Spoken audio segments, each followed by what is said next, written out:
On this episode of the podcast, we sit down with Catherine Donahue, owner and founder of Flourdough Bread Company. Catherine shares the story behind starting Flourdough, how she turned a passion into one of Central New York's most recognizable small businesses, and what it's really like balancing entrepreneurship while raising 4 young kids. We also discuss the power of social media, the lessons she learned along the way, and what's next for the Flourdough brand. I hope you enjoy. It's like any fermentation process. So I've actually never made my own starter, but I know how you do it. You basically just mix flour and water, and then you let it sit for a day. You discard some, add some more. You do it for like a couple weeks before you can start making bread. And it's kind of like a touchy process. But if you want to start making sourdough, it's better to just get started from someone that's already doing it. Cuts out a lot of the headache. Yeah. And also, if you make your own and then it doesn't work, you get discouraged. So it's just like, and then you stop baking. So if you get some good, healthy starter from someone, you're better off. You have better chances at making good bread. But you still have to keep it alive. Yeah.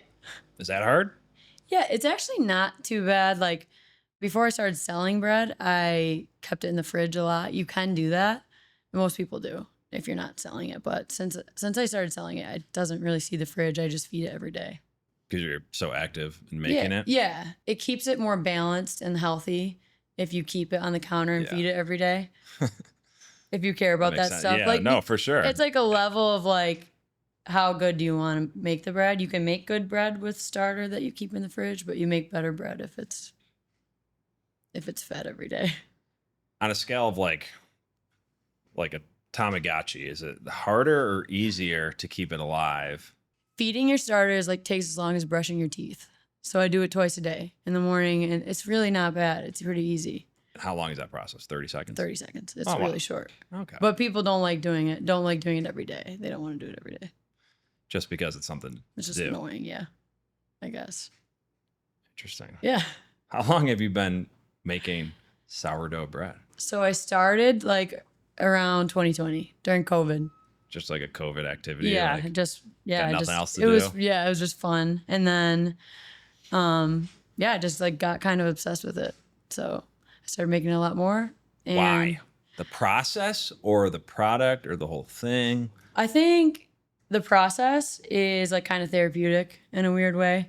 And then, once you start eating bread like that, good bread that is long fermented, your body, I think, gets kind of used to it. I can't really eat other bread. You feel a lot better. Oh yeah, it hurts your stomach. I eat it before I run. I eat it before I work out. And it doesn't bother my stomach at all. And just in general, you kind of realize how much healthier it is. There's only a couple ingredients, and even compared to grocery store sourdough. Yeah. We were just talking about that. It's it's, I guess, sourdough, but there's still a Yeah. laundry list of ingredients. they put and you're yeast, what it should be. Yeah. If you see yeast, you know it's not real They sourdough. can call it sourdough even if they put yeast in it. So it's good to read the labels. There's some that are still just flour, water, and salt. But for the most part, unless you're getting from a small baker or, a sourdough baker, you're not going to get as fresh of a product. Is that just from a preservative standpoint to keep it on the shelf longer? I think so. Well, the yeast also speeds up the process. So they can put some sourdough culture in it so that it has that sour taste. But if they put yeast in it, they have much more control about how long it takes to ferment, and they can make it quicker. So basically, if I mix my bread up, it will sit and do its first bulk fermentation for 6 to 10 hours. So that part is the part that yeast cuts down and make it 2 hours or an hour, So a lot of, mass production, they don't want to wait for 8 hours before they shape their bread. You know what I mean? Just always looking for a shortcut. Yeah. Yeah. No, but it's cool because I've always liked sourdough bread, even before I knew it was healthy. Yeah, it's good. I remember being in San Francisco, we're at a spring break trip. Yeah. It was 2015. Yeah. I didn't know the health benefits of sourdough at that point, but I just knew it tasted great. Yeah. And so I was looking for a place to get good sourdough bread. And then all of a sudden these studies are coming out that it lowers blood sugar response, all these different things, even better absorption of minerals. It's oh, cool. Well, cool. more of a reason to eat bread that I like. I know. And it's cool that there's it's so available now, right? I Places know. like, small batch places like flour dough, I can buy it, Yeah. and it's like great bread for me, for my family. Yeah. Alyssa does a lot, but getting into sourdough, Yeah, she's no. thought about it. She does Yeah. some baking, but it's like, Yeah, it's if you one have less thing we time got to for worry it and you like it, you should make it. But if you don't have time for it, but you want it, I think it's good to support. There's so many good bakers in the area. If you look even on Marketplace, and there is fresh bread available. It's just like a matter of, you have to drive, mine's in a farm stand. You have to drive out to Marcellus to get it. So it's kind of, sometimes I think it's crazy that people do it. Do people travel quite a bit? Yeah, I mean, I have people coming from like Manlius weekly and like Skinny Atlas, all around. And I'm like, what? Really? You're from there? Why did you drive out here for my bread? But they want some good bread. I mean, you could go to like the CNY regional market, the farmers market. There's one guy there that I buy bread from. That's really good. Yeah. The guy in Eastwood? At the market. No, I know, but like, doesn't is he that have where a he's place from? in I think Eastwood? he is. Yeah. His name is Breadhead is the company. Okay. Yeah. He's good. Yeah. There's a few that are really good there. Yeah. But it is cool to kind of see it so available. Yeah. And I mean, talk about COVID. You're like, all right, I'm going to start making sourdough. And then you look at where you are today. You look at your social media following. You look at, probably how busy you are, how busy you potentially could be. Yeah. I'm sure there's a balance there that we'll talk about. Yeah. But like, how did you get to today? Yeah, it was kind of crazy. So I actually was a NICU nurse for like 8 years. During COVID, things just got weird. I was really pregnant. When the first round of the COVID vaccines came out, I was like 36 weeks pregnant. And they were basically like, get this vaccine or we're going to fire you. And I was just like, I don't know anything about it and I'm about to have a baby. So I just took I took some time off, and then that's when I kind of started getting into it. I ended up going back to work and going back to the NICU, and I was kind of doing both for a little bit. And then I started selling, and it just kind of exploded. I didn't realize how many people wanted fresh bread. I started selling to Oliver's, which is like a farm stand in Marcellus, like wholesale. And then people saw my name from there. And then I started on this website called Hot Plate. So basically people can put their phone number in and they'll get text notifications. I open up a menu and then they can come pick it up. And I was in my home oven, and I remember selling out of 48 loaves in like 30 seconds. And I was like, it took me the entire day in my home oven to bake that. So I was like, I gotta either figure out how I'm gonna scale this or, just work in the NICU and let it go. You know what I mean? Yeah. My brother actually helped me invest in a bread oven that's basically made for home bakers. And then from there, I could cook 12 loaves in 30 minutes. So I just started like investing in equipment and growing, and my demand is more than I can keep up with, basically. But I found a way to kind of invest in equipment and grow so I can like make it a profitable real job for me.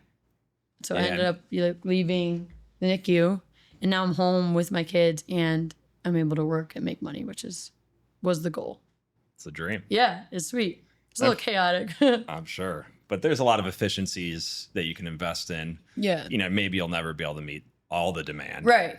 But that's a good problem to have. Yeah, better than for trying to find your next customer.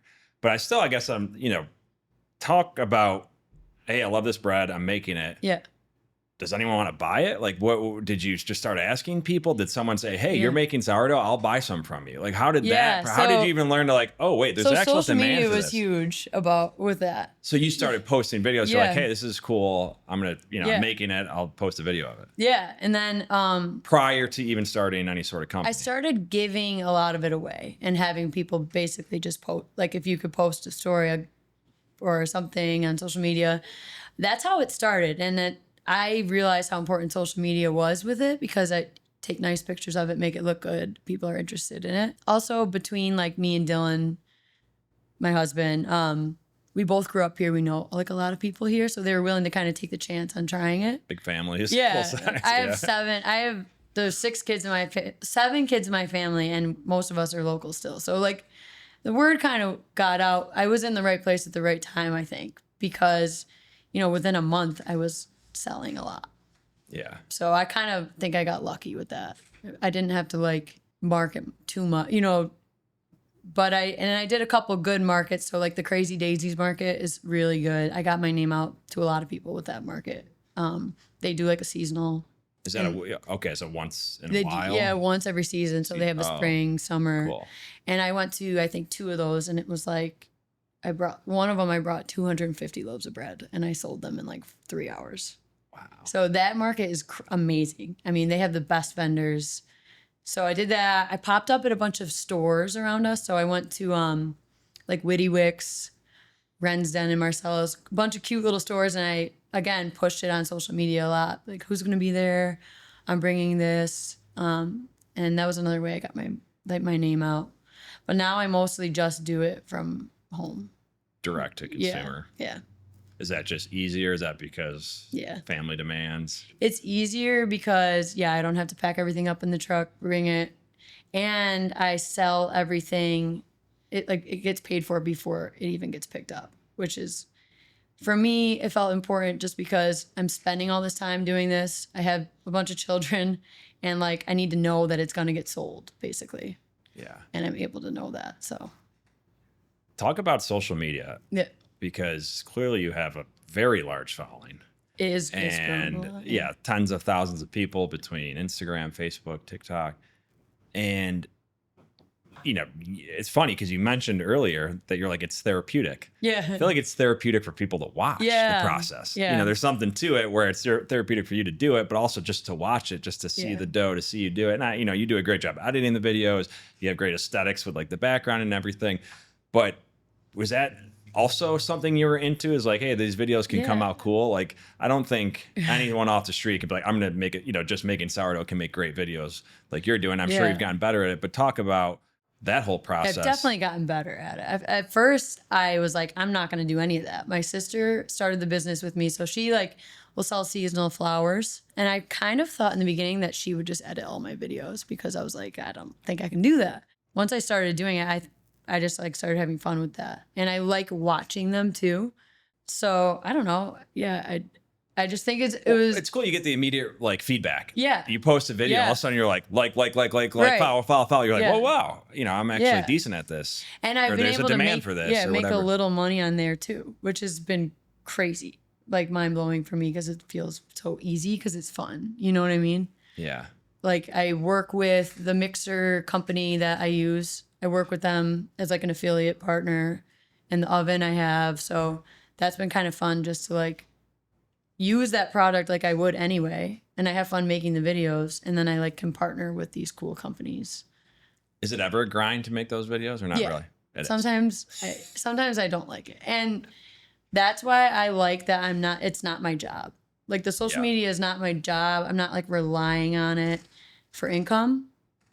And I love that I have a physical business that if I don't feel like posting on social media, I just don't. You're still selling them a bunch of bread and exactly. other products. Yeah, that's cool. It takes the pressure off. Try to keep it fun. And once it's not fun, I don't feel creative. You know what I mean? I was just going to say, a lot of people dread that. A lot of people who run businesses social media, it stinks. I hate it. It's such a grind, but it's so necessary. And it's almost if you can strike that balance you just talked about, where you do it enough where you enjoy it and your creative juices are flowing and you get into it. Yeah. But once you get past that point and it's almost forced, it's almost like the product isn't as good either. So it's you got to try to find. It's so true. And I've even had potential partnerships on it that they outline very strictly what I need to do. And I instantly am nah. I can't do it. It's not worth it. Yeah. It just makes me feel panicky. Well, who wants you know what I mean? It's supposed to just stay creative for me. So that part's fun. And you're an entrepreneur. Yeah. And it's you want to do what you want to do. You don't want to be told what to do. If you want to be told what to do, you would have a job. Right. Exactly. I think that's a big part of it. And I think that's, you're an entrepreneur. Your husband's an entrepreneur. Once you get into that lifestyle, there's a lot of positives to being an employee. Right. There's time off. There's days, you're probably constantly thinking about your work and your business and your posting. And that's, a whole nother thing. Yeah. However, some of the benefits are I can do what I want to do, especially if I know I'm, making income for my family and I'm doing well. I don't need to partner with anyone if I don't want to. Yeah. So my husband was working 2 jobs. One, he was working for the man basically forever. And then he took the plunge and kind of is doing his own thing. And he was like a huge inspiration for me because like there are a lot of people that doubted that he could like make a living and support his family just by doing one job on his own. And he's just like done such a great job, and he works so hard, and he's a huge inspiration for me because like I think a lot of people that work, you know, jobs for other people, they're used to the security of it, and they doubt them, you know, might have some self-doubt or even just don't want to work for themselves, and I get that. But to trust yourself and know that you can build a business, I've been watching him do it for like 10 years. So it made it feel easy for me, which is nice. Yeah. No, you're right. It's a big leap for people to start doing something on their own. I almost recommend, you know, kind of like you did, do both, make sure, you know, make that transition a little easier, but it's always going to be a little nerve wracking when you get to that point. Like, am I really about to just quit my normal job? Like, am I going to be able to go back if I need to? But, you know, you think about it, you're like, I can probably always get a job. Yeah. Well, that's the awesome thing about being a nurse too, is I always felt that security. Yeah. Like I can go back and be a nurse, and I loved being a nurse. So yeah, I always kind of felt that way. But I also think a big part of it with people is you need to be financially like frugal enough to take the leap on your own. People get comfortable in a sense of, oh, you know, I want this car, I want this house. All right, now we're paying this mortgage. Now we're paying these car payments. Now we're, you know, this country club membership, blah, blah, blah. And then they get to a point where it's like, you know, yes, their job is paying for that, but like to build your business up to that point is going to take a long time. And like, you got to be able to like, you know, especially young people, it's like, be very frugal because then it just gives you options. You get used to that lifestyle for sure. And like for us, I mean, we talk a lot about this because we see everybody going on vacations, and we just know that that's not like the phase of our life right now. Plus we have little kids, and that's it too. Listen, I said, I'm like, okay, where they are. Like, I would rather just be in my living room at this point. I know. Not that we don't do anything, but it's like exhausting. No, we do some things. We go to the Adirondacks, we do, but it's like, I'm not going to spend 20 grand or 10 grand or whatever it is and go on a vacation and for my kids just to cry the whole time. You know what I mean? Exactly. Or try to not really enjoy it that much. Yeah. It's just, so we're good with like reinvesting in the business and that type of thing. But I always say a lot of people take their kids to Disney World, which is great. Yeah. You know, I never been personally. I don't feel slighted that I never went. Even as a kid. None of my siblings went. Right. Where'd we go? Went to like Busch Gardens in Tampa. It was half the price. The lines were half as long. Right. And it was like, that was great. We had so much fun. Like, I don't think you can have that much more fun than you can have at a water park. Waiting in line. Yeah, exactly. So it's like, what is really worth it? You know, obviously it's subjective. It depends on the person. But to us, with young kids like you guys, it's like, really, you know, do we need to spend that money for what? Now you have the pressure of like, we need to have fun. We need to spend a ton of money. Yeah, exactly. Maybe when they're older and they're like begging us, we'll start doing stuff like that. We'll go to Disney World. When they'll remember. Yeah, exactly. I know.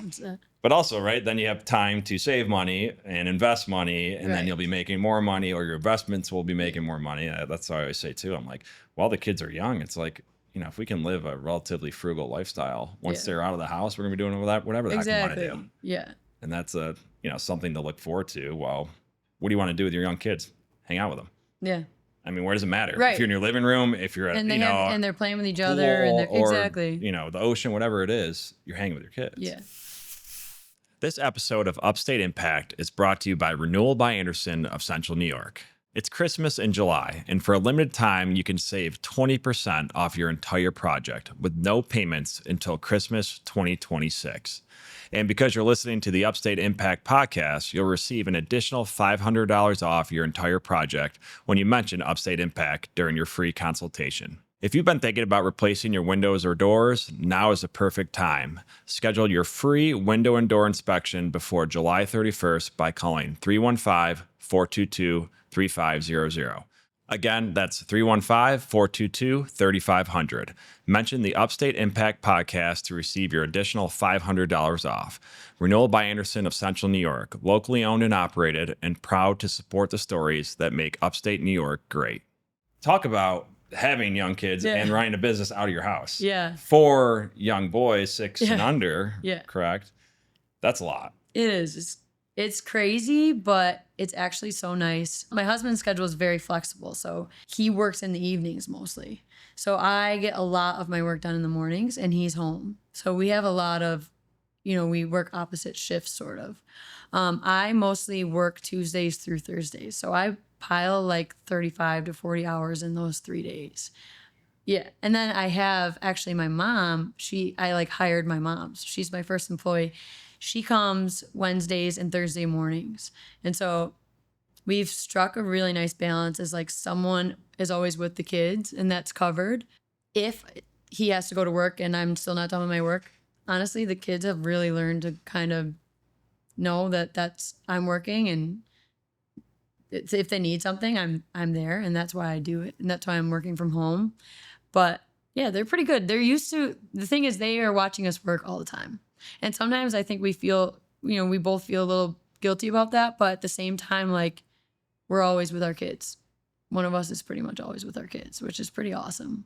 Yeah, that's huge. Yeah. As opposed to, I understand like it's necessary to drop them at a daycare and things, but like, people have to. Yes, of course you'd love to be sit there interacting with them the whole day, but that's not realistic. Yeah. But at least you're there. Yeah. And to your point, they see you work, Yeah. right? They see you working hard. They see you, in a business, doing what you love, but also, while still being with them. I think that's a good thing to be able to have. Yeah, it's a weird balance. And like they go to lacrosse a lot too. So a lot of their time spent with us. And we do feel okay with it because they're seeing life skills, and again, we're not always just like setting up things for them. They have to kind of figure out how to plan their own. And I grew up in a family of 7, so that was my life. It's not my mom didn't sit. Yeah, it's like she wanted to do something. We just went and did what she wanted to do, or we figure out how to play with each other. You know what I mean? They say once you get to like 4, they got. Yeah, I mean, I even say it with 3. It's like they start to Yeah. interact, and like there's nothing better than like after dinner they're just playing together, and you're like, you like don't want to disturb them. You're like, all right, let's clean or let's do what we have to do here while they're having fun with each other. Those moments are great. Yeah, they're not fighting and they're just playing. I would imagine it's only going to get easier too, right? Yeah. As they get older, you got to imagine they're less reliant on mom. I would think so. And dad. I've noticed it like with my older 2. It's like crazy the difference.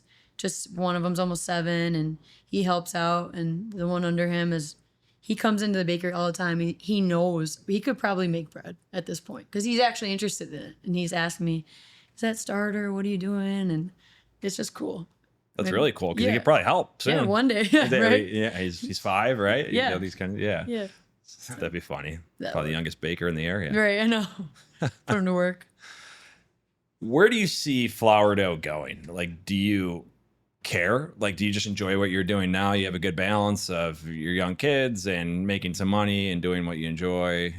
Like, do you have like a plan? Not really. I think it all kind of happened so fast. I have kind of within 2 years gotten to a place where like I have a really nice setup.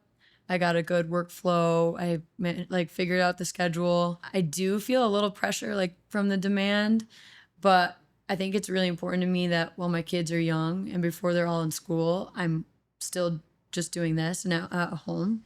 I have thought about starting a shop, like a real brick and mortar bakery one day, but yeah, it would have to be in like, I don't know, 10 years, you know what I mean? So right now I'm kind of just riding the wave of where we're at. Yeah. You think that's the logical next step would be brick and mortar? Or sometimes. Do you envision like someone coming under your umbrella being able to help you bake more, like your mother? Yeah. Or your son?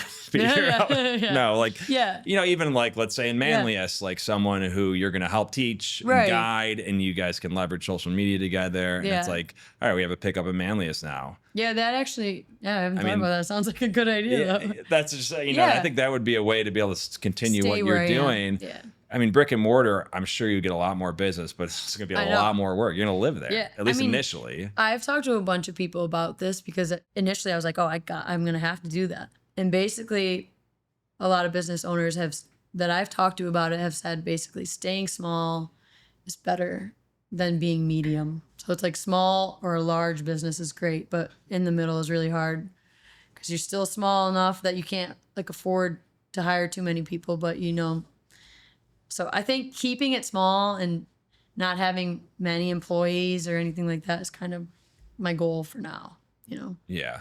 But yeah, until private equity comes, then you'll be good. No, I think you could probably, in any sort of business like that, right?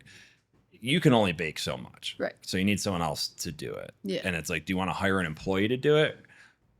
Sure. Right now you got to pay them. You got to stay on top of them. Yeah. You have to give them their vacation. You have to do all that. Or you find someone who's just as passionate as you are. Right. And you know, it's almost like you're A partner. a partner, Yeah. with them, you know, or they're, you know, it's not a franchise, but it's like, No. hey, I'll help you, you know, because Yeah. you're in a unique position that you have such a big following that you could say, Yeah. hey, I'll help you get going. You know, Yeah. this small percentage comes to us, but like they're going to own it. So now Yeah. you don't have to worry about it because that's their thing too. Yeah. Right. You're together, but it's more like you said, a partnership.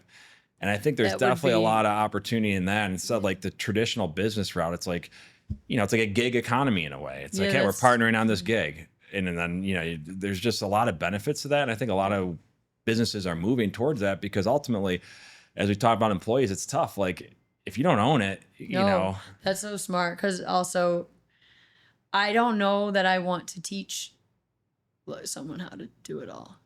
Yeah, I want someone that knows. Like you said, like I would love to have someone that already knows how to do it and loves it. yeah. And you can But give it's them a- like point, or at least if they have Yeah. a good idea and it's like, hey, this is how I do it. Yeah, Take what they you want. use my like name and likeness in a way and grow Yeah. that way. That would be kind of cool. Maybe add products. Yeah, What products do you yeah, have? that because I don't have a ton of products. I do bread and I do cookies. Is that dangerous? What do you mean? Like cooking cookies or baking cookies all the No. time? Like you don't Oh ever yes, at Yeah, first. that's what I Yeah, mean. at first it was, and it, dangerous in a sense that you I've- eat them a lot. I've stopped. Okay. I've been putting gum in my mouth when I make them, so I just like don't even. My mom's trick. Yeah, To avoid dessert. it is dangerous. The cookies are I can't imagine. very good, but Yeah, I say they probably Yeah. smell, especially fresh coming out. oh, Like the I oven. mean it's crazy in there. When the cookies are going and then I get the bread in, it's like Thursdays I eat so many. Like today was my bake day. I made like 120 loaves of bread today, and I ate half a loaf of bread. Is it like get super hot when you have to cook that many? I have a mini split in there that's like awesome. Oh, nice. It keeps it nice and cool. Otherwise, yes. In the beginning, it got very hot. Yeah, I'm sure the bread oven is probably decent at It- containing the heat. Yeah, I have No. 2 bread ovens. One of them's a little better than the other one. How many loaves fit in each one? 12. So you did So it only 24. took me like 5 hours, Yeah, which is awesome. that's cool. Could you do another one? Um. Like, let's say you put a third one in. Would that be a lot oh. to fill it instead of 24, 36 Yeah. at a time? It would be great, but I think Would it be that much more work? I guess is what I'm saying. it would be a lot more work the days before. So the 2 mixing days, those days are long. I got to mix. So the first day I mix about 50 loaves. Next day I do 50 plus some whatever extra I want to make. So those days are long. I mix in the morning at like 5 a.m., 6 a.m., and then they don't end till like 4 or 5 p.m. when I'm shaping the bread and getting it in the fridge. So if I add more bread at this point, Is that your favorite day? the mixing, Yeah, or now? I like mixing, but it's long. Yeah, it's a long day. You like it Baking's to a nice. point, Yeah, exactly. yes. Usually by 2, I'm like, okay. Yeah. But I get breaks in there, which is really nice. Like I get a break in the middle of the day. Is that the hardest part? Is that where the most skill comes in? Is like mixing and getting it all ready? I mean, obviously, Yeah. putting it in a bread oven and pressing the button. The hardest part is nailing like the fermentation. Like you want to stop it at the right point before it's like too far or too young. And if it's like under fermented or you stop it too early, the bread just doesn't taste as good and the health benefits aren't there. Over fermented bread I like. So I push my fermentation as far as I can because I think over fermented bread is still good. But You prefer over than under? yeah, but like getting that sweet spot, that's where people mess up in sourdough. That's like the biggest mess up, basically. How often do you mess that up? I over ferment a decent amount just because I want it to, I push it to the limit, basically. But I very rarely under ferment now. How do you know? There's a lot of different signs with the dough. Basically, it almost doubles in size. It's really airy. Yeah, You're like, oh, I can show you pictures. shoot, this is sometimes. huge. Yeah, I can't tell that. It is, and it kind of, you can just feel it. It's kind of one of those things that you do it so many times. It's like you get your reps in. You know what I mean? So when you have a loaf that you over fermented, do you just Yeah. keep it at the house? Usually. Or give it to someone Yeah. or whatever. But Does I that- find that people don't even mind or care. Like, no, or you know what I mean? They're just like, okay, well, it's good bread still. half Well, price? I know, like it bothers me. I can tell. How often is that happening? It happened a lot more in the beginning. Yeah. When I started bulk baking, it was like a big learning curve. Was that frustrating? Like, yeah, because I would be like, why did that come out wrong? But now I've got my systems down that like it's very rare that I do that now. Yeah. Is that like a standard operating procedure that you created for yourself, or is that the tools you use to help you do it, or both? Both. There's certain like bins I have. I know exactly how many loaves can fit in them, and I can tell they're clear, so I can tell from the outside when they're ready to be shaped, basically. Oh, you know exactly where they have to be. If it's hot out, it's a little bit of a stressor on fermentation because it goes really fast and the dough gets warm. So you have to be quicker shaping it, that type of thing. So if I do over ferment, it's usually in the summer. And I've learned that through, last year was a huge learning curve for me. Winter baking, it takes way longer. Summer is a lot quicker. Mm-hmm. So that's the thing with sourdough, and that's the other thing that like store-bought bread is trying to control, is that like if you use yeast, you don't have to worry as much. Sourdough is basically wild yeast. So in a way, it kind of has a mind of its own. Yeah. And as much as you can control the controllables, you're able to like make your product consistent and good. And another one of those things, without getting like too technical, is the starter care. So like if you do keep your starter in the fridge, it gets unbalanced basically. But if you keep it on your counter and you feed it twice a day and you take good care of it, it's just consistency, just like sports. Yeah. You know what I mean? And taking good care of it is just feeding it twice a day. Yeah, pretty much. Like you have to Certain walk it, ratios. read to it or anything. Yeah, sometimes I read to it, sing to it. Well, give it positive vibes, Yeah. I'm sure, right? Play some good music. Sure there's something to that. What would be your next product if you had to choose one tomorrow? You had to throw something on the menu. I love scones. I like making them, but in bulk it's hard. I was just say, is that an easy transition?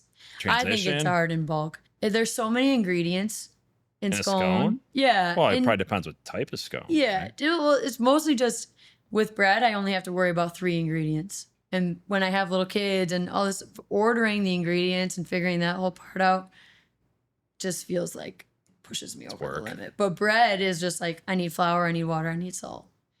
And then cookies isn't that much more than that, right? Little, Butter, yeah. chocolate. Yeah, cookies, yeah. And people just love them so much that I like making them. The cookies. Yeah. Yeah. Yeah, I guess when you get the scones, you get into like scones all different is like flavors. the cold butter icing, you have to, yeah. I don't know. What's the most popular scone? I don't even know. I don't know. I used to sell lemon blueberry, and that one was good. But again, I've stepped back from scones. They sent me over the edge. Yeah. Yeah. I'm trying to think what else is popular, even with sourdough. Like, what's another? People love focaccia, which I've made, but I haven't bulked out. Bagels, English muffins, that type of stuff. Yeah, the guy at the regional market had English muffins for a while. Those are good. Yeah, make a nice sandwich on there. And bagels, too. So good. Yeah, it's easy to make like a breakfast sandwich on there. Oh, man, make me hungry. But yeah, Kat, appreciate you coming on. Thanks for having me. Awesome to kind of dive into flour dough and your story and, the success. I think it's obviously things are going great. And I'm sure when the time is right to grow or to stay the same, I liked your idea. Know. That was a good idea. Yeah, we'll talk more. Yeah. I'll think through a little business plan for you. But thanks for coming on. Yeah, thanks for having me. Yeah, of course.